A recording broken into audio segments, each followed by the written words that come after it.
do, let me just introduce myself real quick. My name is Dempsey Pillot.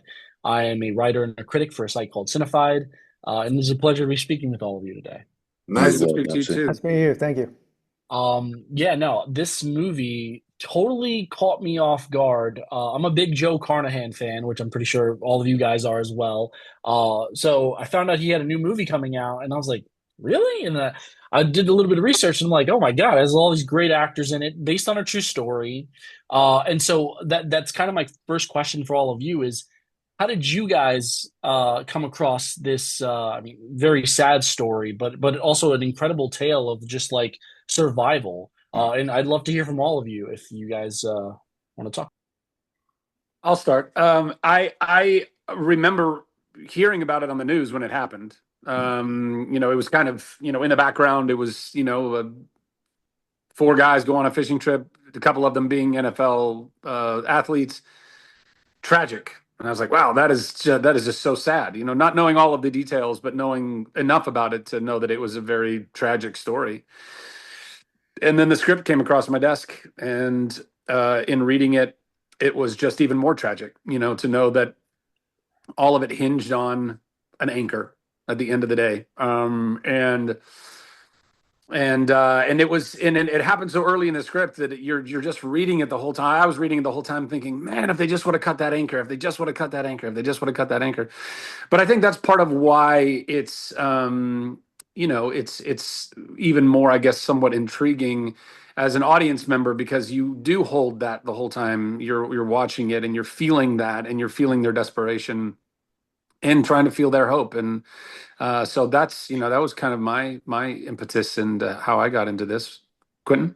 Yeah, I think for me, just I actually hadn't heard about it when it happened. When the audition came through, you do your research, and I just kind of found out about the story.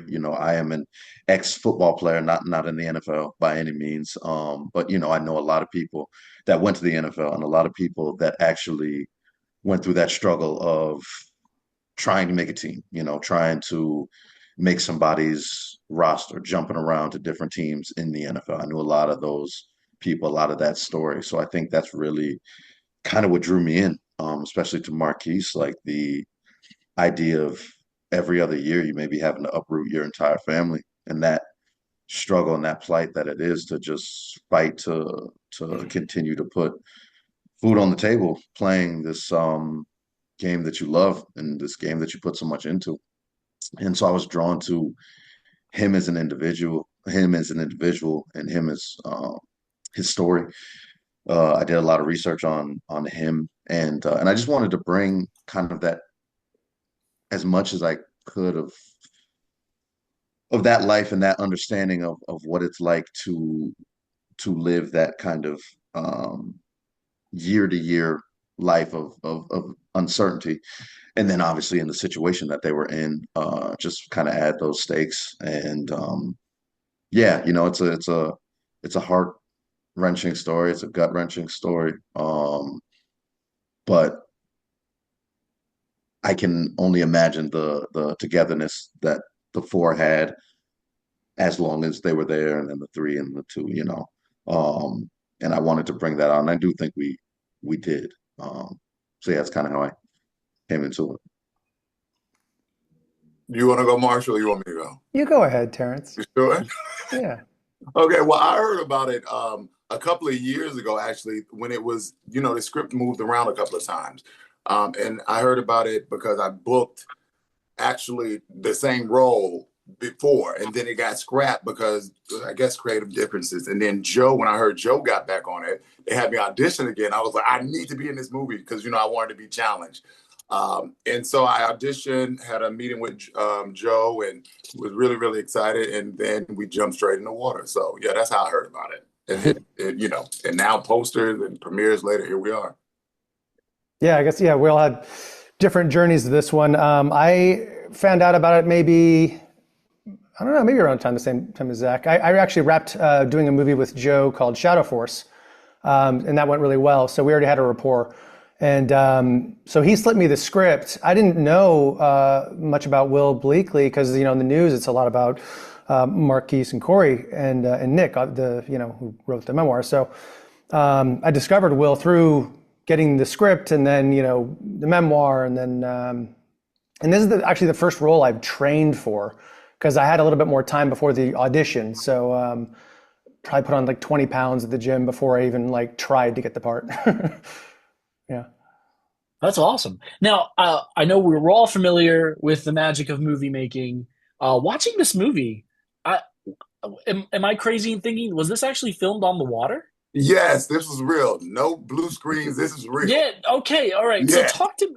So I can only imagine you guys are filming this movie, and you're like, "Oh crap! The real thing's gonna happen to me." Like, what were the dangers? Like, what were the safety measures put in place? Like, talk to me about like your struggle to survive while filming this real life survival tale. Once again, I'd love to hear from all of you.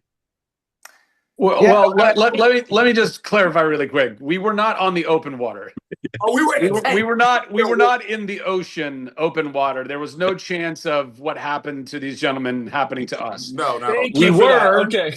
we Oh, were in no. a very substantial water tank in Malta. And it was that ocean was water. there was ocean the water. water was brought in from the ocean, and there were occasionally jellyfish in it, which was kind of Yeah. odd. Yeah. No, listen, it was intense and it was demanding and it was difficult. And I mean, I think most specifically for both Quentin and Marshall, as they were the least dressed and therefore didn't have the opportunity to have some wetsuit apparel. I was fully wetsuited.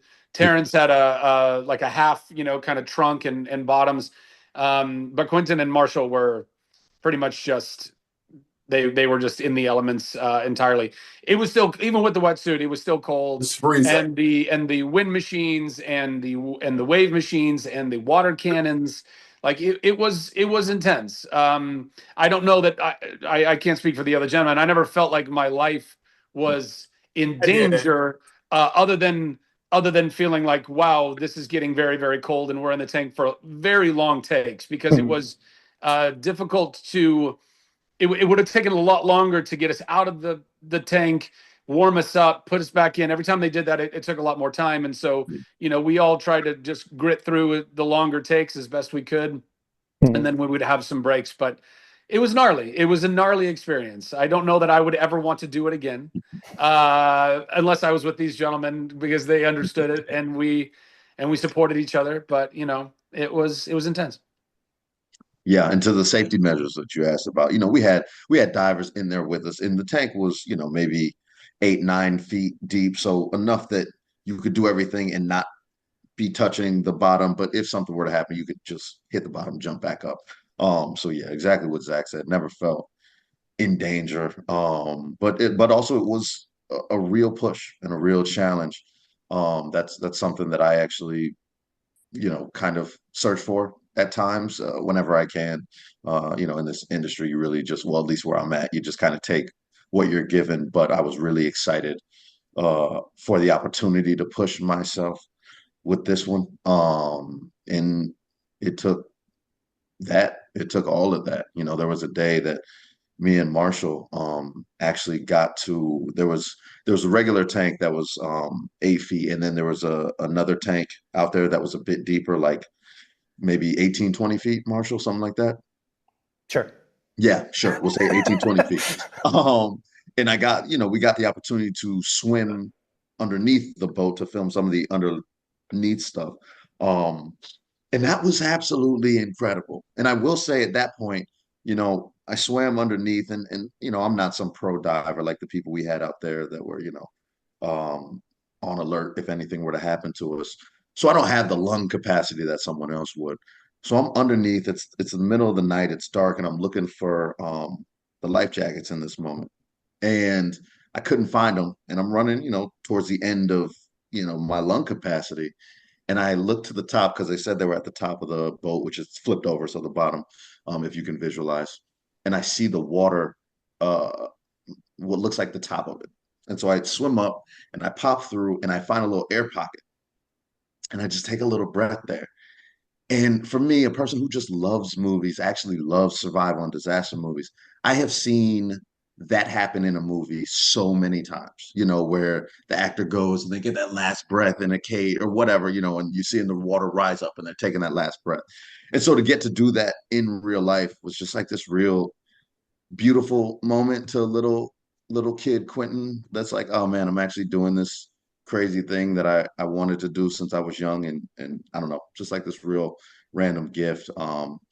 But that's the one time, if I hadn't found that air pocket, it would have been a little bit of a stretch to get back out on the lung capacity. But I did find the air pocket. So Okay, well, I'm going to tell you, I felt like, don't get me wrong, we had safety, and we were on the ocean a couple of times, like really ocean, like we did the boat thing.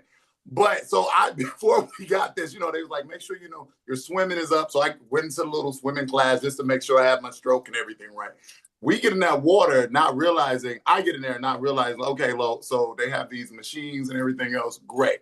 And you have the divers down there. There was one take that I went down, I did the whole I said, I want to do the Baywatch moment. Like you come up with the camera, make the bubbles come out. I'm going to do that. Not realizing, like, yes, it's TV, it's imagination. But once you open your mouth like that, gallons of water start going back down in my throat.